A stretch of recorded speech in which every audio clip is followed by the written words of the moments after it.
ಆಗಿರುವಂಥದ್ದು. ಬಂಜಾರ, ಲಂಬಾಣಿ, ಲಮಾಣಿ, ಲಂಬಾಡ, ವನಜಾರ, ಸುಕಾಲಿ, ಸುಗಾಲಿ ಹೀಗೆ ಬೇರೆ ಬೇರೆ ಹೆಸರುಗಳಿಂದ ನಾವು ಕರೆಸಿಕೊಳ್ಳುವಂಥದ್ದು. ಇವರ ವೇಷಭೂಷಣ ವಿಶಿಷ್ಟ. ಒಂದು ಕಾಲದಲ್ಲಿ ಬಂಜಾರ ಸಮಾಜದ ಸ್ಥಾನಮಾನಗಳು ತುಂಬ ಉತ್ತಮವಾಗಿದ್ದವು ಅನ್ನೋದಕ್ಕೆ ನಮಗೆ ಮೊಘಲರ ಕಾಲದ ಒಂದು ತಾಮ್ರಪತ್ರ, ಬಹಳ ಕಡಿಮೆ ಸಮಯ ಕೊಟ್ಟಿದ್ದಾರೆ, 5 ನಿಮಿಷದಲ್ಲಿ ಮಾತಾಡಬೇಕು ಅಂತ, ಹಾಗಾಗಿ ನನ್ನ ವಿಷಯವನ್ನು ತುಂಬ ಮೊಟಕುಗೊಳಿಸ್ತಾ ಇದ್ದೇನೆ. ರಂಜನ್ ಕಾ ಪಾನಿ ಛಪ್ಪರ್ ಕಾ ಘಾಸ್ ದಿನ್ ಕೆ 3 खून माफ जहाँ असफ खान के घोड़े वहाँ जंगी बंदी के बैल खड़े. ಬಂಜಾರ ಜನರ ಸ್ಥಾನಮಾನವನ್ನು ಕುರಿತು ಇಂಥ ಒಂದು ತಾಮ್ರಪತ್ರವನ್ನು ಮುಘಲರ ದಂಡನಾಯಕನಾಗಿರುವಂತಹ ಅಸಫ್ ಖಾನ್ ಕೊಟ್ಟಿರುವಂಥದ್ದು. ಒಂದು ಕಾಲದಲ್ಲಿ ಇಷ್ಟೊಂದು ಸ್ಥಾನಮಾನ ಹೊಂದಿರುವಂತಹ ಸಮಾಜ ಕಾಲಾಂತರದಲ್ಲಿ ಬ್ರಿಟಿಷರ ಕಾಲದಲ್ಲಿ ಕ್ರಿಮಿನಲ್ ಟ್ರಯಲ್ಸ್ ಆಕ್ಟ್ ಬಂದಾಗ ಅಪರಾಧಿ ಒಂದು ಪಟ್ಟವನ್ನು ಕಟ್ಟಲಾಯಿತು. ನಂತರ ನಮ್ಮ ಸಮಾಜದ ಬಗ್ಗೆ ಹೇಳೋದಾದರೆ ಸ್ವಾತಂತ್ರ್ಯ ಹೋರಾಟದಲ್ಲಿ ಕೂಡ ನಮ್ಮ ಸಮಾಜ ತುಂಬ ಸಕ್ರಿಯವಾಗಿ ಭಾಗವಹಿಸಿರುವಂಥದ್ದು. ನಾವೆಲ್ಲ ಪಂಜಾಬ್ನಲ್ಲಿ ನಡೆದಿರುವಂತಹ ಜಲಿಯನ್ ವಾಲಾಬಾಗ್ ಹತ್ಯಾಕಾಂಡವನ್ನು ಇತಿಹಾಸದಲ್ಲಿ ಓದ್ತೇವೆ. ಅದಕ್ಕಿಂತ ಹೆಚ್ಚು ಜನ ಸತ್ತಿರುವಂಥದ್ದು ಮಾನಗಢ ಮಸಾಕರ್ ಅಂತ. ಮಾನಗಢ ಹತ್ಯಾಕಾಂಡದಲ್ಲಿ ಸುಮಾರು 1500 ಜನರನ್ನು ಏಕಕಾಲದಲ್ಲಿ ಕೊಲ್ಲಲಾಯಿತು. ಆದರೆ ಇತಿಹಾಸದಲ್ಲಿ ಇತ್ತೀಚೆಗೆ ಇದನ್ನು ದಾಖಲಿಸಲಾಗಿದೆ. ಈ ಸಮಾಜದ ಇತಿಹಾಸ ಮತ್ತು ಸಂಸ್ಕೃತಿ ತುಂಬ ಶ್ರೀಮಂತವಾಗಿರುವಂಥದ್ದು. ಆಮೇಲೆ ಅನೇಕ ಜನ ಕವಿಗಳು ಈ ಬಂಜಾರ ಜನಾಂಗ ಮತ್ತು ಭಾಷೆಯನ್ನು ಉಲ್ಲೇಖಿಸಿದ್ದಾರೆ. ಅದರಲ್ಲಿ ಮುಖ್ಯವಾಗಿ ಇತಿಹಾಸಕಾರರಾಗಿರುವಂತಹ ಮುಜುಮ್ದಾರ್, ಡಿ ಡಿ ಕೋಸಂಬಿ ಇವರೆಲ್ಲ ಈ ಸಮಾಜದ ಬಗ್ಗೆ ಉಲ್ಲೇಖ ಮಾಡಿದ್ದಾರೆ. ಉರ್ದು ಕವಿ ನಜೀರ್ ಅಕ್ಬರಾಬಾದಿಯವರು ಬಂಜಾರ ನಾಮ ಎಂಬ ಹೆಸರಿನ ಒಂದು ಕೃತಿಯನ್ನೇ ರಚನೆ ಮಾಡಿರುವಂಥದ್ದು. ಸಂತ ಕಬೀರ್ ದಾಸ್ ಅವರು ತಮ್ಮ ದೋಹೆಯಲ್ಲಿ ಈ ಬಂಜಾರ ಸಮಾಜವನ್ನು ತುಂಬ ಹೊಗಳಿರುವಂಥದ್ದು. ಸಬ್ಘಾಟ ಪಡಾ ರಹ ಜಾಯೆ ಜಬ ಲಾಲ ಚಲೆ ಬಂಜಾರ ಅನ್ನುವಂಥದ್ದು.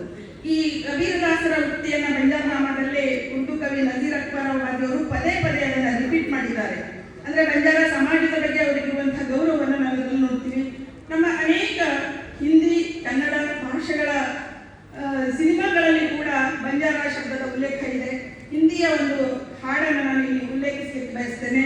ಏಕ್ ಬಂಜಾರ ಗಾಯೆ ಜೀವನ್ ಕಿ ಗೀತ್ ಸುನಾಯೆ ಹಮ್ ಸಬ್ ಜೀನೆ ವಾಲೋಂ ಕೋ ಜೀನೆ ಕಿ ರಾಹ ಬತಾಯೆ. ನಾವೆಲ್ಲ ಬಂಜಾರ ಸಮಾಜ ಬೇರೆಯವರಿಗೆ ಬದುಕುವ ಮಾರ್ಗವನ್ನು ತೋರಿಸಿಕೊಂಡಿರುವಂಥದ್ದು.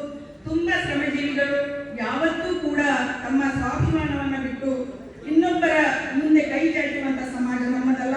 ಇಂಥ ಸಾಂಸ್ಕೃತಿಕ ಸಮಾಜದಲ್ಲಿ ಅನೇಕ ಆಚರಣೆಗಳಿವೆ, ನಂಬಿಕೆಗಳಿವೆ, ಸಂಪ್ರದಾಯಗಳಿವೆ, ಹಬ್ಬ ಹರಿದಿನಗಳಿವೆ. ಇವೆಲ್ಲವನ್ನು ರಕ್ಷಿಸಿಕೊಂಡು ಬರಬೇಕಾಗಿರುವಂಥದ್ದು ನಮ್ಮೆಲ್ಲರ ಕರ್ತವ್ಯ. ಇದರ ಜೊತೆಯಲ್ಲಿ ಬಂಜಾರ ಸಮಾಜದಲ್ಲಿ ಅನೇಕ ಲೇಖಕರು ಆಗಿ ಹೋಗಿದ್ದಾರೆ. ಬಳಿರಾಮ್ ಪಾಟೀಲರಿಂದ ಹಿಡಿದು ಇತ್ತೀಚಿನ ಯುವ ಕವಿ ರಮೇಶ್ ಕಾರ್ತಿಕ್ ವರೆಗೆ ನಮ್ಮ ಬಂಜಾರ ಲೇಖಕರು ಸಾಹಿತ್ಯವನ್ನು ರಚಿಸಿ ಸಾಹಿತ್ಯ ದೇವಿಗೆ ತಮ್ಮದೇ ಆದಂತಹ ಕೊಡುಗೆಯನ್ನು ಕೊಟ್ಟಿದ್ದಾರೆ. ಬರೀ ಹೆಸರುಗಳನ್ನು ಮಾತ್ರ ಹೇಳ್ತೇನೆ ಸಮಯದ ಅಭಾವದಿಂದ. ಮೋತಿರಾಜ್ ರಾಠೋಡ್, ಆತ್ಮಾರಾಮ್ ರಾಠೋಡ್, ರಮೇಶ್ ಆರ್ಯ, ರಾಮಕೋಟಿ ಪವಾರ್, ಏಕನಾಥ್ ಪವಾರ್, ವೀರಾ ರಾಠೋಡ್, ಇಂದರ್ ಸಿಂಗ್ ಬಳದೋರ್, ಇನ್ನು ಅನೇಕ ಜನ. ಜೊತೆಯಲ್ಲಿ ಕರ್ನಾಟಕದಲ್ಲಿ doctor P K Khandoba sir, D V Nayak sir, Sannaram, Shanta Nayak, B T Lalitha Nayak, Harilal Pawar, K S Nayak. ಈಗ ತಾನೇ ನಾನು ಮೇಡಮ್ ಇಂದುಮತಿ ಲಮಾಣಿ ಅವರನ್ನು ಭೇಟಿಯಾದೆ. ಅವರು ಸುಮಾರು 30 ಕೃತಿಗಳನ್ನು ಸಾಹಿತ್ಯದ ಬೇರೆ ಬೇರೆ ಪ್ರಕಾರಗಳಲ್ಲಿ 30 ಕೃತಿಗಳನ್ನು ರಚಿಸಿದ್ದಾರೆ ಅಂತ ಹೇಳಿದರು. ನನಗೆ ತುಂಬ ಹೆಮ್ಮೆ ಆಯಿತು ಅವ್ರ ಬಗ್ಗೆ ಕೇಳಿ.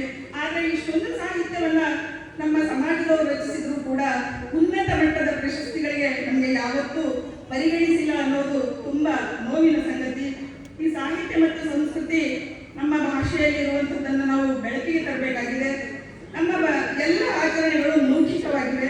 ಅದರಲ್ಲಿ ಬಂಜಾರ ಢಾವ್ಲೋ, ಕಸಾವತ್, ಅರ್ದಾಸ್, ಕಡಿ, ಓಳಂಗ್, ಸಾಕ್ತರ್, ಭಜನ್, ಲೇಂಗಿ ಗೀತ್ ಇವೆಲ್ಲವೂ ಕೂಡ ಮೌಖಿಕವಾಗಿವೆ. ಇವೆಲ್ಲವನ್ನು ನಾವು ರೆಕಾರ್ಡ್ ಮಾಡಿಕೊಳ್ಬೇಕು.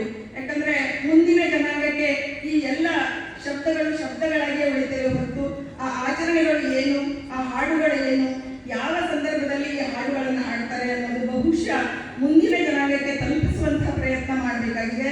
ಹೀಗಾಗಿ ತಾಂಡವ ಅಭಿವೃದ್ಧಿ ನಿಗಮ ಮತ್ತು ಸಂತ ಸೇವಾಲಾಲ್ ಅಧ್ಯಯನ ಪೀಠದ ಜವಾಬ್ದಾರಿ ತುಂಬ ಹೆಚ್ಚಿದೆ. ಈ ಎರಡೂ ಸಂಸ್ಥೆಗಳು ಈ ಎಲ್ಲ